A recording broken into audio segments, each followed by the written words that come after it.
Hello, Steve White, Steve Arts 89. Well, I finally started my Doctor Who marathon, my indoctrination. Um, just a bunch of random episodes, sort of from each Doctor, from sort of each era. I'm not even trying to find all the episodes or watch all the episodes. They're not all available. They don't all exist anymore, depending on which form. Um, but I just wanted to sort of do a general review of the William Hartnell Doctor or era. He was the Doctor from 1963 to 66, the first 3 years of the show. I had seen photos of him, of course. I never really liked him. I sort of thought he looks too old. He does look otherworldly, but he also looks very cranky and not sort of someone I'd want to go on an adventure with. And he is playing the grandfather of Susan, and he does sort of play this sort of older authority figure, like a doctor teacher sort of type role. Now he's called the Doctor for some reason. We never really get told. And at some point, one of the companions early, because they don't go willingly. They basically go into the Tardis and get kidnapped and get taken to another place. And then they're just sort of stuck on these adventures with Doctor Who, because he's saying, who is this guy, Doctor Who? And that's how he gets his name in the show. And it just sticks for some reason. That's just what they call the show, and they never really explain it. He's just the Doctor, Doctor Who. Now William Hartnell, like I said, I didn't watch a lot of episodes. I watched the I forgot the name of the first episode. I just did a review on it. An Unearthly Child. That's it, not Unholy. An Unearthly Child. I watched those 4 episodes. Then I watched Daleks, which were, I think that was 6 episodes. I managed to find 2 episodes on Daily Motion, and I wasn't planning to watch them on there, but I just ended up running through them, and that was I think Edge of Disaster, those 2, and then I got to I just watched it.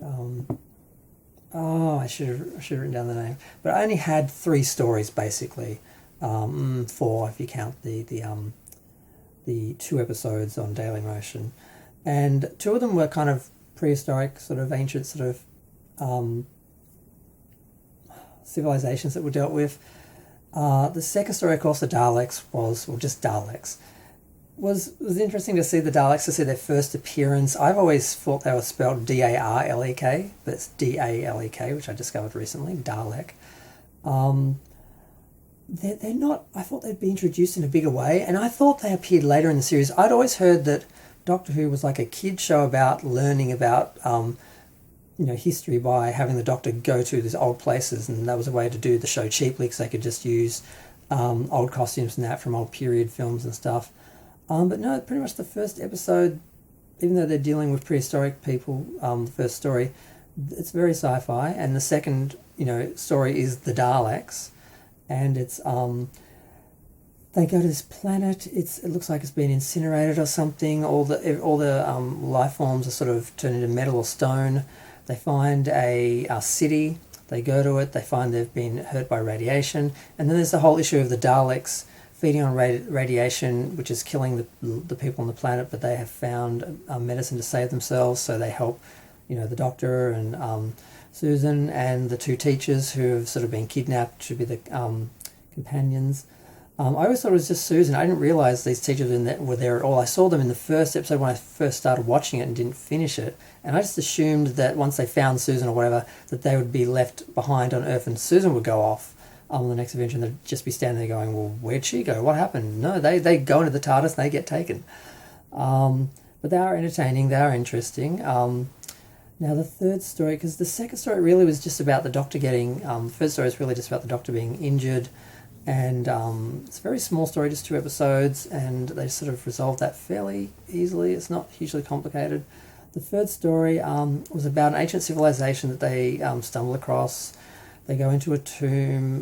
They find just this race of people and all their politics, and the teacher, I forgot her name, gets sort of mistaken for a goddess, and then she takes on that role, and she actually tries to stop them from sacrificing people, and tries to actually make change in the society before it changes, and things get worse, and it kind of fails, and we just see them go through the motions, and of course the Doctor and the companions have to sort of escape, and they're fighting for their life, and it's very similar to the sort of first story in some ways, but better because there actually was a culture and civilization to explore, not just, you know, virtually like ape people, Cro-Magnon types who don't even have fire or barely have fire.